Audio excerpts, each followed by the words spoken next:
चलिए आपको सीधे लिए चलते हैं राज्यसभा, जहां पर प्रधानमंत्री मोदी संबोधित कर रहे हैं। प्लीज आप बैठिए, प्लीज आप बैठिए।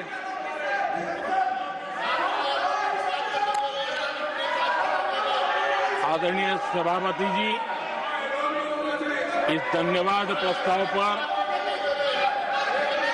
समर्थन के लिए इस सदन में अपनी भावनाओं को व्यक्त करना मैं अपना सौभाग्य मानता हूं। आदरणीय सभापति जी, विकसित भारत की यात्रा में बीते वर्ष देश के तेज प्रगति से विकास के वर्ष रहे हैं। Nothing will go on record except the Prime Minister's जीवन speech. के हर क्षेत्र में, समाज के हर वर्ग को उनके जीवन में परिवर्तन का एक कालखंड रहा है। एक सही दिशा में तेज गति से देश आगे बढ़ रहा है। आदरणीय राष्ट्रपति जी ने बहुत ही बढ़िया तरीके से पूरी संवेदनशीलता के साथ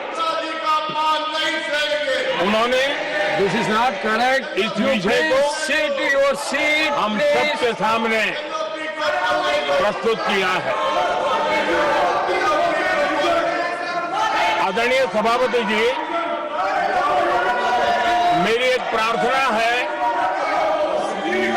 आदरणीय खड़गे जी की उम्र देखते हुए वो बैठ करके भी नारे बोल सकते हैं तो अच्छा होगा, ताकि उनको कष्ट न हो। पीछे नौजवान बहुत लोग हैं, तो खड़गे जी को No.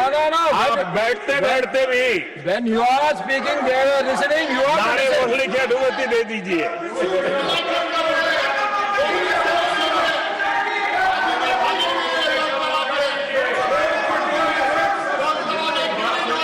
आदरणीय सभापति जी, राष्ट्रपति जी ने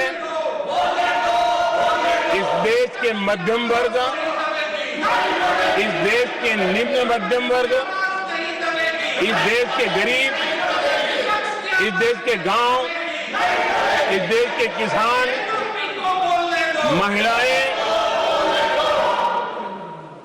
विज्ञान हो, प्रौद्योगिकी हो, कृषि हो, सभी विषयों को लेकर के बहुत ही विस्तार से भारत के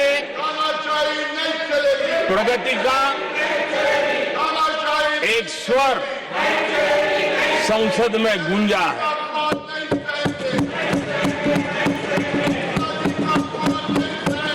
देश के नौजवान भारत के सामर्थ्य को कैसे आगे बढ़ा रहे हैं, इसकी भी विस्तार से चर्चा की है। हर वर्ग के सामर्थ्य को उन्होंने शब्दांकित किया है, और इतना ही नहीं, आदरणीय राष्ट्रपति जी ने भारत के उज्जवल भविष्य के प्रति एक विश्वास व्यक्त किया है। ये अपने आप में हम सबके लिए प्रेरक है।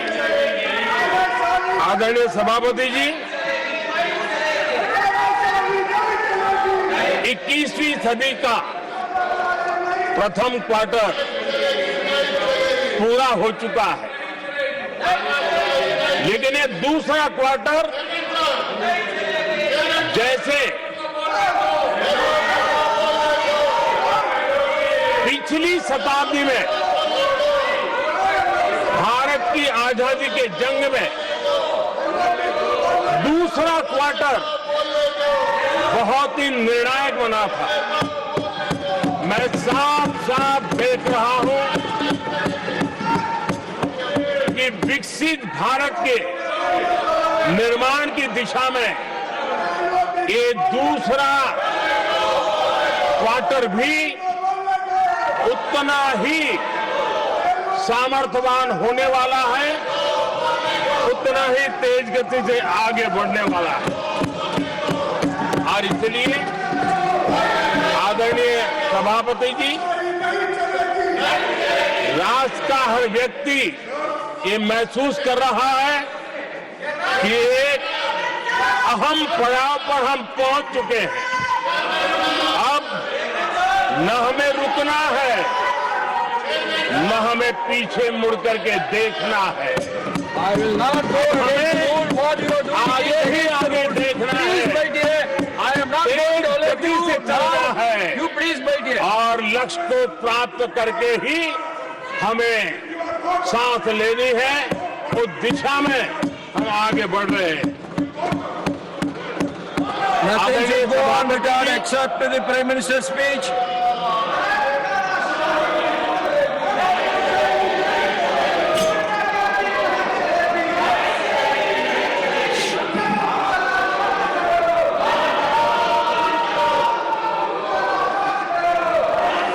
आदरणीय सभापति जी, वर्तमान में अगर हम देखें तो भारत के भाग्य के अनेक सुयोग एक साथ हमें नसीब हुए। ये अपने आप में बहुत ही उत्तम संयोग है, ऐसा मैं मानता हूं। सबसे बड़ी बात है, विश्व के समृद्ध से समृद्ध देश भी बुजुर्ग होते जा रहे हैं। वहां की आबादी उम्र के उस पड़ाव पर पहुंची है हम जिन्हें बुजुर्ग के रूप में जानते हैं। हमारा देश ऐसा है जो विकास की नई ऊंचाइयां छू रहा है। उसी समय दिनों दिन हमारा देश युवा होता जा रहा है, युवा आबादी वाला देश है। ये अपने आप में एक बहुत अच्छा सुयोग है। आदरणीय सभापति जी, दूसरी तरफ मैं देख रहा हूं जिस प्रकार से विश्व का भारत के प्रति आकर्षण बढ़ा है, और उसमें भी विश्व भारत की टैलेंट का महात्म्य समझ रहा है। हमारे पास आज दुनिया का बहुत ही महत्वपूर्ण टैलेंट पूल है, युवा टैलेंट पूल है, जिसके पास सपने भी हैं, संकल्प भी है, सामर्थ्य भी है। और इसलिए ये दूसरा सुयोग है। शक्ति का आशीर्वाद हमारे साथ है। आदरणीय सभापति जी, भारत आज विश्व में जो चुनौतियां पैदा हो रही हैं, उन चुनौतियों का समाधान देने वाला एक देश आशा की किरण बना हुआ है, और हम समाधान दे रहे हैं। वैसा ही एक महत्वपूर्ण सुयोग है कि आज मेजर इकोनॉमी में भारत का ग्रोथ बहुत हाई है, और हाई ग्रोथ और लो इन्फ्लेशन ये बहुत ही यूनिक संयोग है, और ये हमारी अर्थव्यवस्था की मजबूती को प्रदर्शित करता है। आदरणीय सभापति जी, हम जिस गति से आगे बढ़ रहे हैं, जब हमें देश की जनता ने सेवा करने का मौका दिया, तब फ्रेजाइल 5 के रूप में ये देश जाना जाता था। जब हमें अवसर मिला, तब देश आजाद हुआ, तब हम दुनिया में 6 नंबर की इकोनॉमी थे। लेकिन इन लोगों ने ऐसा एक हाल करके रखा कि 11 पे पहुंचा दिया। आज हम 3 पर जाने की दिशा में तेज गति से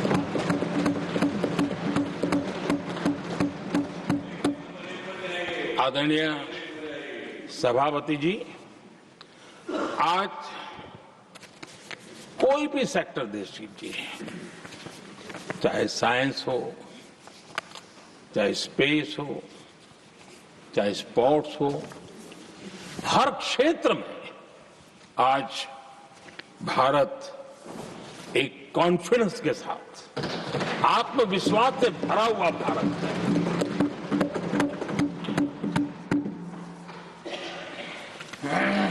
कोविड के बाद विश्व में जो स्थितियां पैदा हुई और ऐसी नई नई चीजें जुड़ती गई, आज दुनिया संभल नहीं पा रही है। ऐसे में साफ साफ नजर आ रहा है कि दुनिया एक नए ग्लोबल ऑर्डर की तरफ, नए वर्ल्ड ऑर्डर की तरफ आगे बढ़ रहा है। सेकेंड वर्ल्ड वॉर के बाद एक वर्ल्ड ऑर्डर बना था, अब एक नए वर्ल्ड ऑर्डर की तरफ विश्व बहुत तेजी से आगे बढ़ रहा है। और सबसे बड़ी खुशी की बात है, सारी घटनाओं का अराजनीतिक तरीके से निष्पक्ष भाव से विश्लेषण करेंगे तो झुकाव भारत की तरफ है।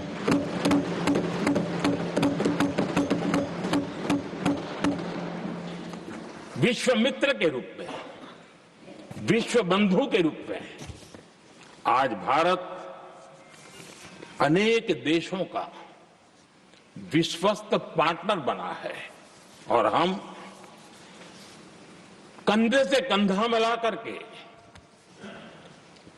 विश्व कल्याण की दिशा में भी अपनी उचित भूमिका निभा रहे हैं, अपने सामर्थ्य से सहाय भी कर रहे हैं।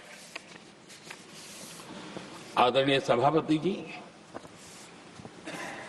आज पूरा विश्व ग्लोबल साउथ की चर्चा करता है, लेकिन उस चर्चा के सूत्रधार के रूप में आज भारत वैश्विक मंचों पर ग्लोबल साउथ की बुलंद आवाज बन गया है।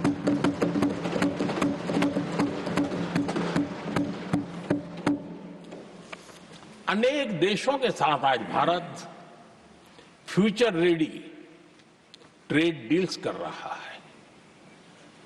पिछले कुछ ही समय में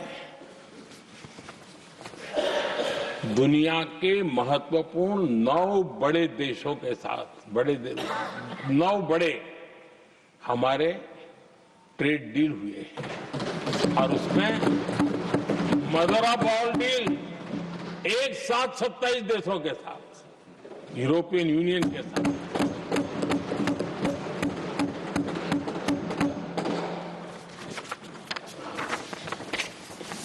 जो लोग थक गए,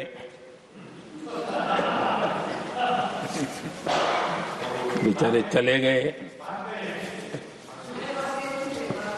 लेकिन कभी न कभी उनको जवाब देना पड़ेगा कि देश की ऐसी हालत कैसे बना के रखी थी कि दुनिया का कोई देश हमसे डील करने के लिए आगे नहीं आता था। आपने कोशिश की होगी, पीछे पीछे पीछे बहुत चक्कर लगाए होंगे, लेकिन किसी ने आपकी तरफ देखा भी नहीं होगा। क्या स्थिति ऐसे पैदा है? दुनिया के देश ऐसे ही भारत के साथ डील नहीं कर रहे हैं। आदरणीय सभापति जी, इसके पीछे सबसे बड़ी बात, डेवलप कंट्रीज एक डेवलपिंग कंट्री के साथ डील करता है ना, वो अपने आप में भी अर्थ जगत के लिए एक बहुत बड़ा है। और मेरे लिए नई बात नहीं है। जब मुझे गुजरात में सेवा करने का अवसर मिला था तो मैं एक वाइब्रेंट गुजरात समिट करता था और मेरे लिए गर्व की बात थी कि एक स्टेट, हिंदुस्तान का एक स्टेट, मेरी इस वाइब्रेंट समिट के partner country, develop country Japan हुआ करता था। एक राज्य ने सामर्थ्य दिखाया था, आज मेरा देश ये सामर्थ्य दिखा रहा है। ये तब होता है जब आपके पास आर्थिक सामर्थ्य हो, आपके पास आपके नागरिकों के अंदर, देशवासियों में एक ऊर्जा हो और खास करके मैन्युफैक्चरिंग के लिए एक मजबूत इकोसिस्टम हो, तब जाकर के विश्व आपके साथ डील करने के लिए आगे आता है। वोट बैंक की राजनीति में डूबे हुए लोगों ने कभी भी देश के ऐसे अनेक पहलुओं पर मजबूती देनी चाहिए, ये कभी उनकी प्राथमिकता नहीं रही और उसी का परिणाम है। और जहां तक कांग्रेस पार्टी का सवाल है, मैं साफ साफ कहना चाहता हूं और मेरे शब्दों पे भरोसा नहीं है तो मैं देश को, लोगों को कहूं कुछ मत करो, सिर्फ लाल किले से कांग्रेस के प्रधानमंत्रियों के जो भाषण है, सिर्फ उन भाषणों का एनालिसिस कर लो, आपको साफ साफ लगेगा कि न उनके पास कोई सोच थी, न उनके पास कोई विजन था और न ही कोई इच्छा शक्ति थी। और इसका परिणाम है कि देश को इतना भुगतना पड़ा। आदरणीय सभापति जी, मैं कोटि कोटि देशवासियों का आभारी हूं। उन्होंने सेवा करने का अवसर दिया। हमारी काफी शक्ति उनकी गलतियों को ठीक करने में जा रही है। दुनिया के मन में जो उनके समय की छवि है, उस छवि को धोने में मेरी ताकत लगती है। ऐसा बर्बाद करके रखा हुआ था और इस काम के लिए हमने फ्यूचर रेडी पॉलिसीज पर बल दिया है। और आज आपने देखा होगा, देश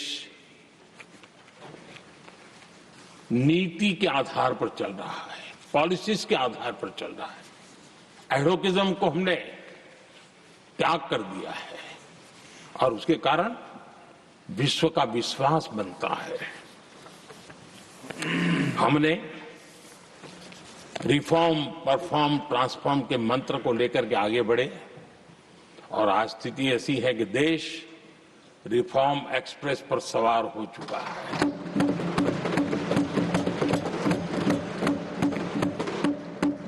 हमने स्ट्रक्चरल रिफॉर्म्स किए हैं, प्रोसेस से जुड़े रिफॉर्म्स किए हैं, पॉलिसीज में रिफॉर्म किए हैं। हमारा मैन्युफैक्चरिंग सेक्टर, हमारे उद्यमी ये सशक्त हो, भारत की हर चीज का वैल्यू एडिशन हो, उस दिशा में हमने प्रयास किया है। और मैं आज विश्वास के साथ कह सकता हूं, आज भारत विश्व के साथ स्पर्धा करने के लिए पूरी तरह तैयार है।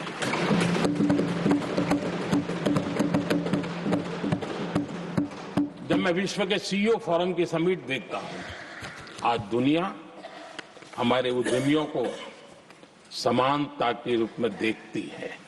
और जब पिछले दिनों सभी दलों के डेलीगेशन विश्व में गए थे, ये भाव उन्होंने भी अनुभव किया और आकर के मुझे सभी दल के माननीय सांसदों ने अपने अनुभव बता रहे थे, बड़ा गर्व से कह रहे थे कि हाँ, बराबरी से बात हो रही है। ये हमारे लिए अपने आप में बात है। आदरणीय सभापति जी, एमएसएमई का बहुत बड़ा नेटवर्क जितना सामर्थ्यवान होता है, वो लंबे अरसे तक इकोनॉमी को ताकत देता है। हमने उस दिशा में बल दिया और हमने कई रिफॉर्म्स किए हैं। आज हमारे एमएसएमई नेटवर्क पर दुनिया का भरोसा बढ़ रहा है। बड़े बड़े हो सकता है हम हवाई जहाज नहीं बना दोगे, लेकिन कई हवाई जहाज है जिसमें कई पुर्जे मेरे देश के छोटे छोटे एमएसएमई बना रहे हैं।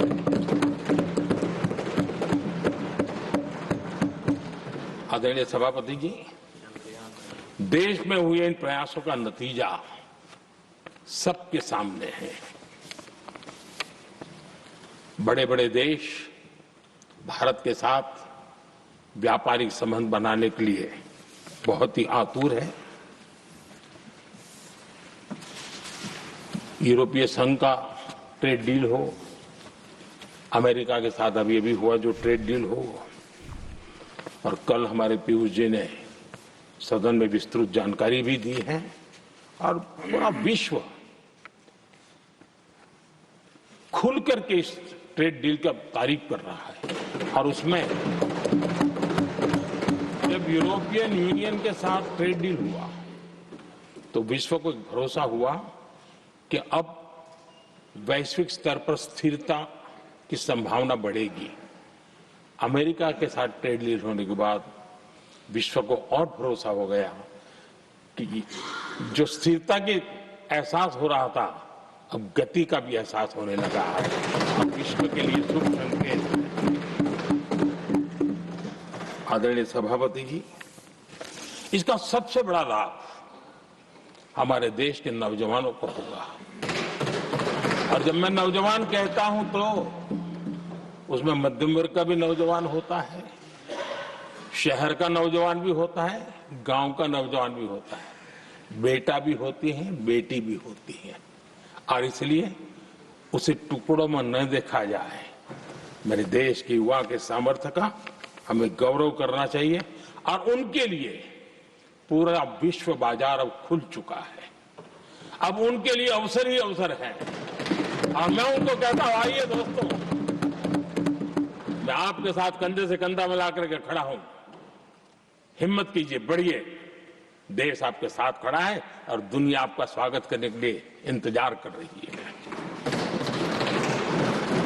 आदरणीय सभापति जी, जिस प्रकार से दुनिया में हमारे युवा प्रोफेशनल्स की मांग बढ़ रही है, इवन केयर गिवर्स की मांग बढ़ रही है, हर कोई मिलता है हमें इस प्रकार के लोग चाहिए। कुछ लोग तो अपना स्पेशल ऑफिस यहां बना रहे हैं रिक्रूट करने के लिए, योग्य टैलेंट की खोज के लिए। इसका मतलब हुआ कि भारत के प्रोफेशनल्स के लिए भी विश्व में बहुत बड़े अवसर बन रहे हैं। आदरणीय सभापति जी, ये संसद का उच्च सदन, ये एक प्रकार से राज्यों का प्रतिनिधित्व करता है। और जो चर्चा की बारीकियां मैंने देखी, मेरा मन कहता है कि थोड़ा स्तर इसका ऊपर होना चाहिए था। और वहां से तो ज्यादा होना चाहिए, वो तो कितने साल तक सरकारों में रहे हैं, वहां से जरा चर्चा का स्तर ऊंचा होना चाहिए था। लेकिन उन्होंने ये मौका भी गंवा दिया। देश उन पर कैसे भरोसा कर सकता है। आदरणीय सभापति जी, मैं कल एक माननीय सदस्य को सुन रहा था। यूं तो वो अपने आप को राजा कहलाने में बहुत गर्व करते हैं, लेकिन वे आर्थिक असमानता की चर्चा कर रहे थे। बताइए, जो खुद को राजा माने और वो आर्थिक असमानता की बात करे, तो आपको लगता है कि क्या यही देखने के बाकी रह गए थे क्या? आदरणीय सभापति जी, हमारे टीएमसी के साथियों ने काफी कुछ कहा। जरा खुद तो अपने गरेबा में देखें। निर्मम सरकार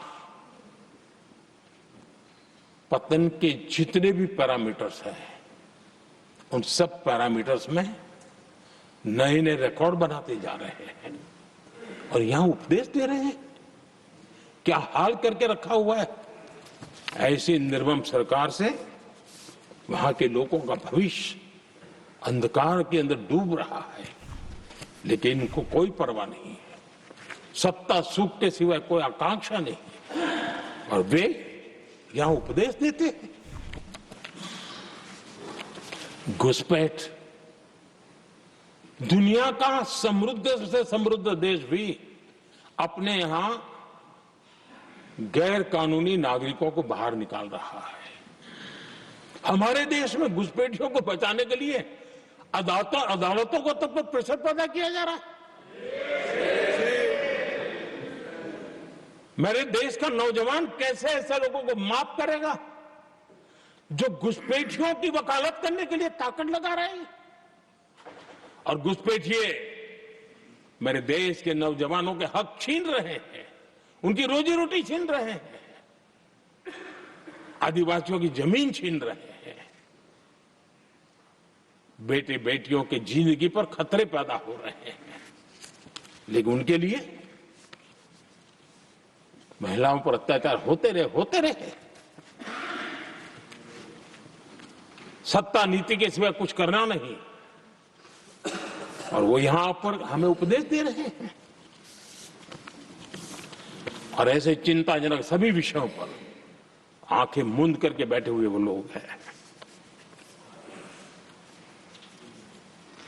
एक हमारे माननीय सदस्य काफी कुछ बोल रहे थे, जिनकी पूरी सरकार शराब में डूब गई, जिनके शीश में है घर घर में नफरत का कारण बन गए, और शायद उनको ब्लैक शब्द ज्यादा पसंद है। हर एक अपना अपना एक भूतकाल होता है।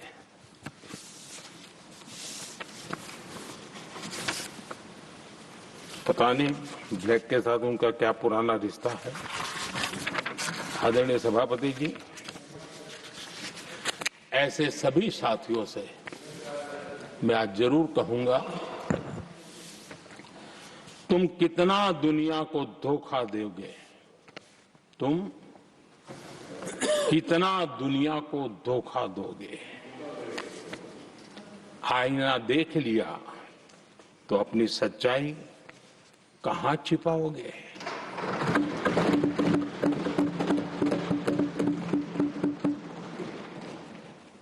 कांग्रेस हो, टीएमसी हो, डीएमके हो, लेफ्ट हो, ये दशकों से केंद्र में सत्ता में रहे हैं, सत्ता के भागीदार रहे हैं। राज्यों में भी उनको सरकारें चलाने का अवसर मिला है, लेकिन उनकी पहचान क्या बनी? आज डील की चर्चा होती है तो गौरव से कहते हैं, तब डील की चर्चा होती थी तो बॉफोर्स डील याद आता था। ये डील होते थे।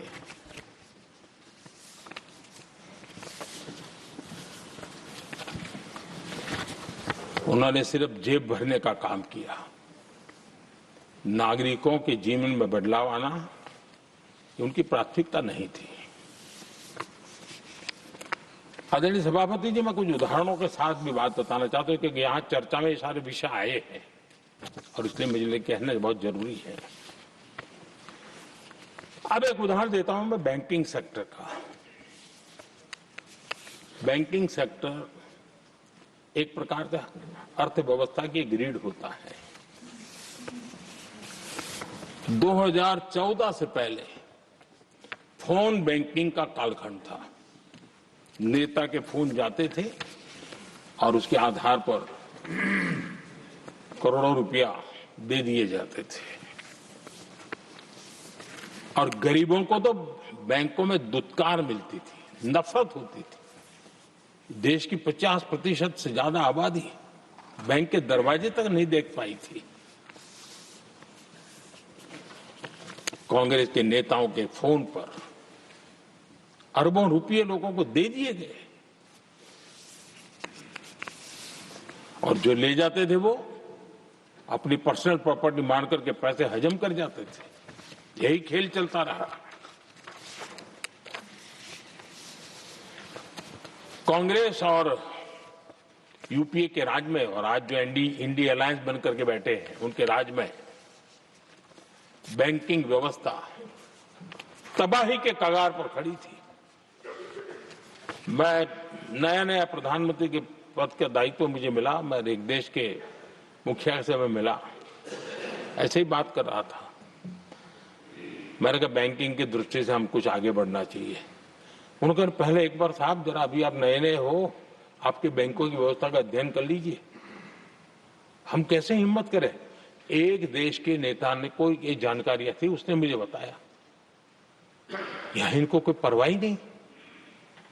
यानी प्रकार से उन्होंने जिस प्रकार से बैंकिंग व्यवस्था को, एनपीए के पहाड़ खड़े हो गए थे। जहां भी देखो चर्चा चलती थी, एनपीए का क्या होगा, एनपीए का क्या होगा, कैसे बचेंगे। आदरणीय सभापति जी, चुनौती बड़ी थी, लेकिन हमने समझदारी से काम लिया। बैंकिंग व्यवस्था के सब कर्ता धर्ताओं को विश्वास में लिया। रिफॉर्म की आवश्यकता थी, हिम्मत के साथ रिफॉर्म किए, पारदर्शी व्यवस्था बनाई, ढेर सारे बैंकिंग रिफॉर्म्स हुए, और जो सरकारी बैंक दुर्बल हो चुकी थी, ठीक नहीं चल पाती थी, उसको हमने बड़ी बैंक के साथ मर्जर कर दिया। और मुझे याद है किसी एक महाशय, बड़े अपने आप को विद्वान मानने वाले, लिखा था, अगर मोदी सरकार बैंकों में ये कर ले तो हिंदुस्तान का बहुत बड़ा रिफॉर्म हो जाएगा। वो काम मैंने आते ही कर दिए थे। आदरणीय सभापति जी, और इन सारी चीजों का नतीजा हुआ, बैंकों में जो बीमारी घर कर गई थी, उस बीमारी से बैंकों को मुक्ति मिली। बैंकों का स्वास्थ्य सुधरा, लगातार सुधरा, अभी भी तेजी से आगे दौड़ रहे हैं। और बैंकिंग का जब स्वास्थ्य सुधरा तो लेन देन का कारोबार भी उनका बढ़ा, लोगों को पैसे मिलने लगे, सामान्य व्यक्ति को पैसे मिले। ऐसे ऐसे गरीब लोगों को लोन मिले जिनके लिए कभी बैंक के दरवाजे बंद थे, बेचारा दूर से देख करके उसे जाना पड़ता था। आज मुद्रा योजना, मुद्रा योजना जो देश के नौजवान को अपने पैरों पर खड़े रहने की ताकत देता है, मुद्रा योजना जो स्वरोजगार की प्रेरणा देता है, लेकिन स्वरोजगार के भाषण के काम नहीं होता है, उसका हाथ पकड़ना पड़ता है, उसको साथ देना पड़ता है, उसको सहाय देनी पड़ती है। और हमने मुद्रा योजना के द्वारा 30 लाख करोड़ रुपया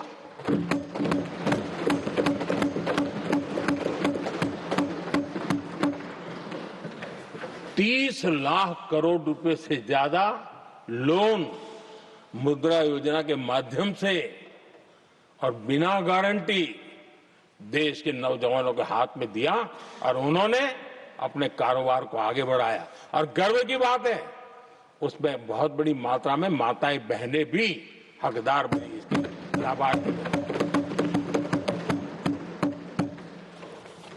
सेल्फ हेल्प ग्रुप, इन दिनों ग्रामीण महिलाएं बड़े सपने देखती हैं, खुद अपने पैरों पर खड़ा होना चाहती थी। विमेन सेल्फ हेल्प ग्रुप का हमने विस्तार तो किया ही किया, लेकिन 10 करोड़ बहनों को हमने सीधी आर्थिक मदद की व्यवस्था की। हमारे एमएसएमई सेक्टर को हमने भरपूर लोन दी, और मैं आज बड़े संतोष के साथ, बड़ी जिम्मेवारी के साथ इस पवित्र सदन में कहना चाहता हूं, हमने एनपीए जिसके पहाड़ हुआ करते थे 2014 के पहले, आज उसको हमने नीचे निम्न स्तर पर लाकर के खड़ा कर दिया। आज एनपीए 1% से भी नीचे है। ये अपने आप में बैंकों के स्वास्थ्य के लिए बहुत उत्तम काम हमने किया है। इतना ही नहीं, हमारे बैंकों का प्रॉफिट आज रिकॉर्ड पर है, हाई रिकॉर्ड है उसके। ये अपने आप में देश की अर्थव्यवस्था को ताकत देने के लिए, बैंकिंग व्यवस्था मजबूत होती है तो बाकी अर्थव्यवस्था को भी मजबूती मिलती है, उस काम को कहेगा। आदरणीय सभापति जी, मैं एक और उदाहरण देना चाहता हूं। हमारे पीएसयूज, आमतौर पर पीएसयूज के संबंध में मान्यता बन चुकी थी, वो बनते ही है बीमार होने के लिए, वो बनते ही हैं बर्बाद होने के लिए, वो बनते ही हैं बंद होने के लिए। हमने इस पूरी मानसिकता को हकीकतों के आधार पर बदलने में सफलता प्राप्त की है। और ये लोग पीएसयूज को लेकर के कितनी गलत बातें फैलाते थे। अर्बन नक्सल की तरह ऐसे पीएसयूज के दरवाजे के बाहर मजदूरों की मीटिंग करके भड़काने का पाप करते थे, गुमराह करने का काम करते थे। इन्होंने LIC, state bank of India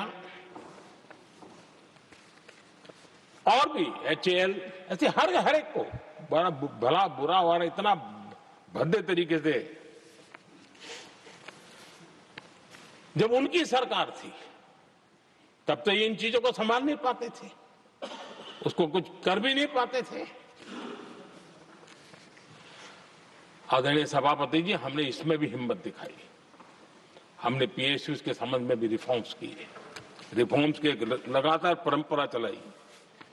आज एलआईसी बेस्ट तरीके से उसने पूरे कार्यकाल में अपना एलआईसी का जन्म हुआ तब तक उत्तम से उत्तम परफॉर्मेंस का कालखंड उसका गुजर रहा है। जिन पीएसयूज को कांग्रेस के नेता ताले लगवाने की कगार पर पहुंच चुका था और उसी पर अपनी राजनीतिक रोटी सेकने का प्रयास भी किया गया था, आज हमारे पीएसयूज रिकॉर्ड प्रॉफिट पर हैं।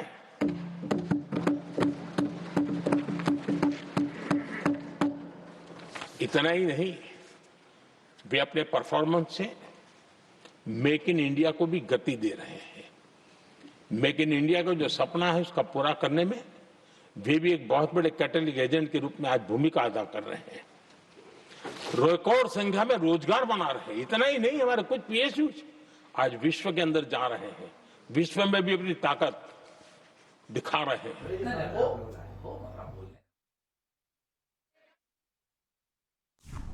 एक सही दिशा में